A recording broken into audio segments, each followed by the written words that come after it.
देश में कोविड-19 तेजी से अपने पैर पसार रहा है। हर दिन कोरोना से संक्रमित लोगों की संख्या बढ़ती ही जा रही है और अगर हमने लॉकडाउन और सरकारी दिशा निर्देशों का सख्ती से पालन नहीं किया तो यकीन मानिए ये समस्या और विकराल रूप ले सकती है। और अगर हमको इस कोरोना वायरस के संक्रमण से बचना है तो हमें सिर्फ सावधानी ही बचा सकती है। अगर हम आंकड़ों पर गौर करें तो पूरे विश्व में 60% मौत 60 वर्ष से ऊपर की उम्र के लोगों की हुई है।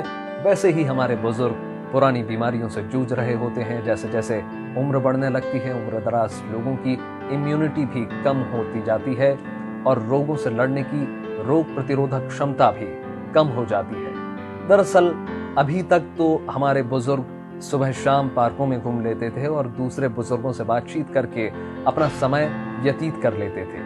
लेकिन वैश्विक महामारी कोरोना वायरस के संक्रमण के चलते देश में लॉकडाउन है, जिसकी वजह से बुजुर्ग अपने घर पर ही एक कमरे तक सीमित हो गए हैं और इसलिए प्रधानमंत्री नरेंद्र मोदी ने देश के नाम अपने संबोधन में भी इसका जिक्र किया है कि इस समय सभी बुजुर्गों को खास देखभाल की जरूरत है।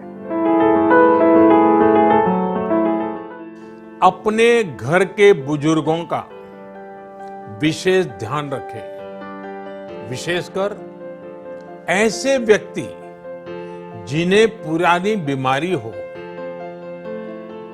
उनकी हमें एक्स्ट्रा केयर करनी है।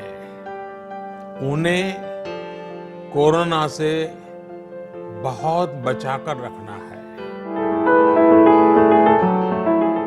आइए आपको बताते हैं कोरोना महामारी से बचने के लिए कैसे आप अपने बुजुर्गों का खास ख्याल रख सकते हैं। देखिए, बुजुर्गों का इम्यूनिटी सिस्टम बहुत कमजोर होता है, इसलिए हमको उनकी इम्यूनिटी और खान पान का खास ख्याल रखना होगा।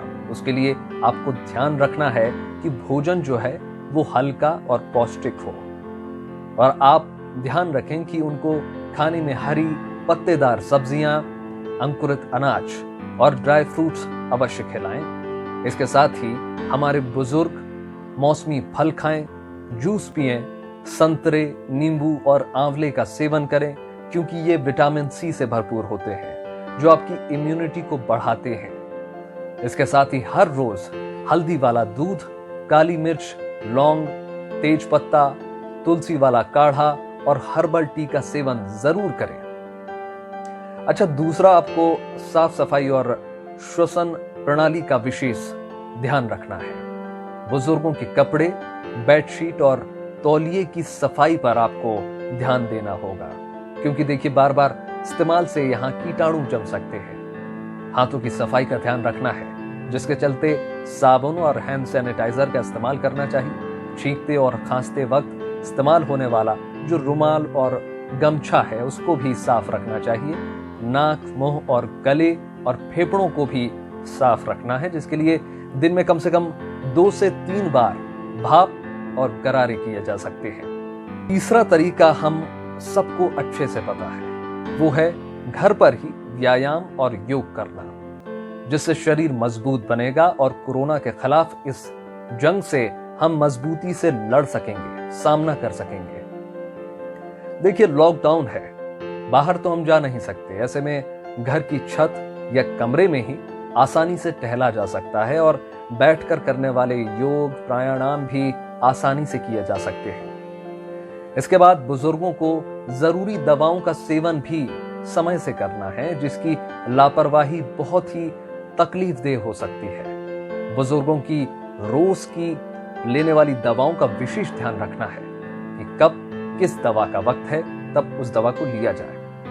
गंभीर बीमारियों की स्थिति में जैसे हार्ट प्रॉब्लम, बीपी और डायबिटीज की दवाएं बिल्कुल समय से लें क्योंकि हमारी आदत होती है कि दवाई खत्म करते ही नई दवा मंगाते हैं, पर नहीं।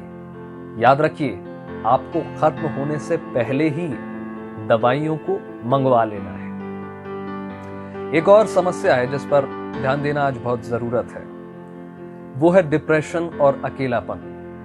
देखिए, वैसे भी आप इतने व्यस्त रहते हैं कि आपके जो बुजुर्ग हैं उनसे आपके पास बातचीत करने का समय आपके पास नहीं होता है। इसलिए हमारे ये फर्ज है कि ऐसे क्रिटिकल समय में हम उन्हें अकेला ना छोड़ें। अपने बुजुर्गों का मानसिक संतुलन बनाकर रखें और उनको डिप्रेशन से बचाएं, जिसके लिए आप उनके साथ समय बिताइए।